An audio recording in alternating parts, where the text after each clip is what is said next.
இன்னைக்கு நம்ம பார்க்கக்கூடிய டாபிக் பார்த்தீங்கன்னா ஏசெக்ஷுவல் ரீப்ரொடக்ஷன். இப்போ ரெண்டு விதமான இனப்பெருக்கம் இருக்குது. அதில் நம்ம பார்க்குறது பார்த்தீங்கன்னா ஏசெக்ஷுவல் ரீப்ரொடக்ஷன். இது என்சிஆர்டி சிலபஸில் இருக்கக்கூடியது. இது யூஸ்ஃபுல்லாக இருக்கும். அதுமாதிரி 12th ஸ்டாண்டர்டுக்கு யூஸ்ஃபுல்லாக இருக்கிறதால இந்த டாபிக் எடுத்துடலாம். ஏசெக்ஷுவல் ரீப்ரொடக்ஷன்னா என்னென்னா பால் இல்லா இனப்பெருக்கம். பால் இல்லா இனப்பெருக்கம்னா வித்தவுட் கேமெட். அதாவது பார்த்தீங்கன்னா ஆண் இனப்பெருக்க செல்லும் பெண் இனப்பெருக்க செல்லும் அண்ட செல்லும் விந்து செல்லும் ரெண்டும் உருவாகி ஒரு கருமுட்டை உருவாகும். அந்த கருமுட்டையில் உயிர் உண்ணும். ஆனால் இது அப்படி கிடையாது. இது பாலிலா இனப்பெருக்க முறை. அதாவது இந்த பேரண்ட் எப்படி இருக்கோ அதே மாதிரி இருக்கும். நம்மளதெல்லாம் பார்த்தீங்கன்னா செக்ஷுவல் ரீப்ரொடக்ஷன் பார்த்தீங்கன்னா தாயிலிருந்தும் தந்தைகிட்ட இருந்து தாயிலிருந்து 23 தந்தைகிட்ட 23 குரோமோசோம் மூலமா இனப்பெருக்கத்தின் மூலமா ஜைகோட் உருவாகி ஒரு உயிரினம் இண்டிவிஜுவல். இப்போ நம்ம பார்க்குறது is the mode of reproduction.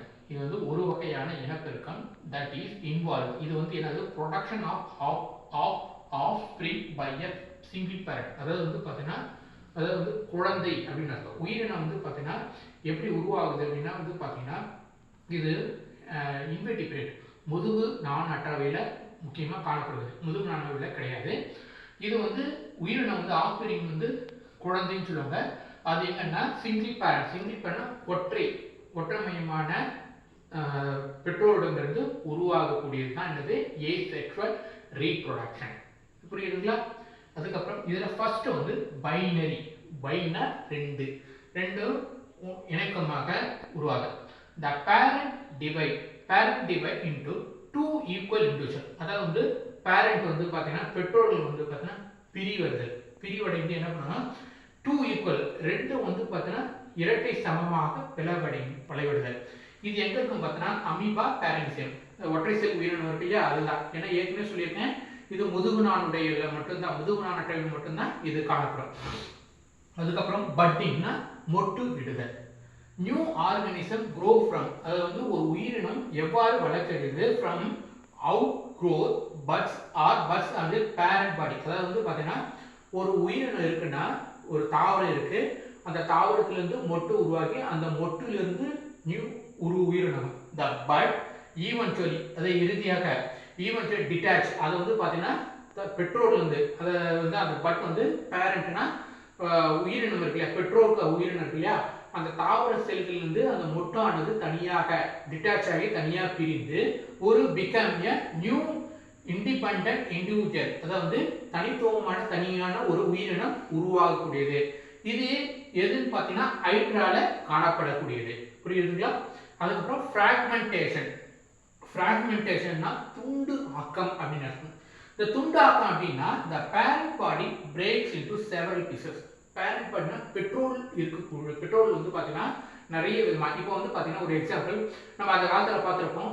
ஒரு பழைய படத்துலாம் பார்த்தீங்கன்னா ஒரு அரக்கனை வெட்டும்போது பார்த்தீங்கன்னா ஒரு கையிலேருந்து நிறைய உருவாகும், ரத்தத்துலேருந்து நிறைய உருவாகும். அதே மாதிரி தான் இதில் பார்த்தீங்கன்னா several pieces and each pieces regenerate. அதாவது ஒவ்வொன்றும் அந்த பேரண்ட் பாடியிலிருந்து, அதாவது பெட்ரோல் உடலாக்கத்திலிருந்து பிரிந்து செல்களானது பயமான பகுதிகள் பார்த்தீங்கன்னா ஒவ்வொன்றும் ரீஜெனரேஷன், அதாவது பார்த்தா மறு உழற்சி உருவாக்கி ஒரு நியூ இண்டிவிஜுவல் ஒரு புதிய உயிரினத்தை உருவாகக்கூடியது. இது பார்த்தீங்கன்னா பிளனேரியால காணப்படக்கூடியது. அதுக்கப்புறம் ஸ்போர் ஃபார்மேஷன் வித்து செல் உருவாக்கம்.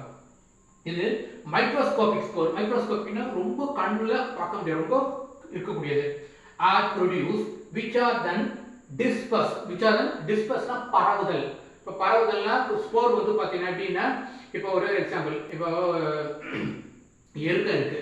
எருக்கை பார்த்தீங்கன்னா ஒரு காய் காய்ச்சி என்ன பண்ணும் பார்த்தீங்கன்னா வெடிக்கும் போது என்ன பண்ணும், அதிலிருந்து என்ன பண்ணும் விதைகள் பரவுது. அதுமாதிரி பருத்திலையும் அது மாதிரி இருக்கு. அது மாதிரி தான் இதுலையும் பார்த்தீங்கன்னா disburse and grow into new individual. அது பார்த்தீங்கன்னா டிஸ்பர்ஸ் பரவின்னு அது என்ன பண்ணும் பார்த்தீங்கன்னா புதிய உயிரினத்தை உருவாகக்கூடிய தன்மையை பெற்றிருக்கிறது.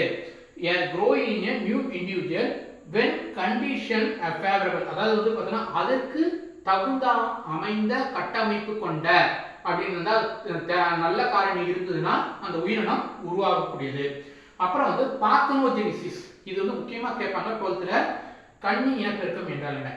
அதாவது பார்த்தீங்கன்னா எம்பிரியோனா கருன்னு சொல்லுவோம். அண்ட் எம்பிரியோ டெவலப் கரு டெவலப்னா பெருக்கம், அதை பெருக்கம் அடைந்து டெவலப் ஃப்ரம் அன்ஃபர்டிலைஸ், அதாவது வந்து இது எங்கே உருவாகுது வந்து பார்த்தீங்கன்னா கருமுட்டை.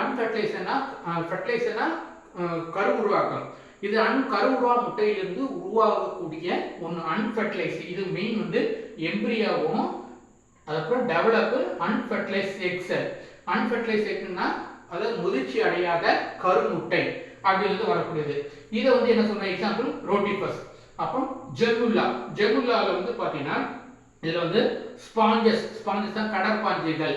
அந்த ஜெமுல்ஸ்ல வந்து பார்த்தீங்கன்னா ப்ரொடியூஸ் இன்டர்னல் பஸ். இன்டர்னல்னா உள்ளுக்குள்ளே இன்டர்னல் ஒரு முட்டு மாதிரி உருவாக்கி கால் ஜெமுல்ஸ் டு சர்வை ஆஸ் கண்டிஷன். அதாவது வந்து பார்த்தோன்னா ரொம்ப கடினமான நிலைமையில் இருக்கக்கூடிய பாதகமற்ற நிலையில் வந்து இருக்கக்கூடிய நிலையில வந்து இவைகள் உருவாகும் தன்மை கொண்டது அப்படின்னு அர்த்தம். இந்த வீடியோ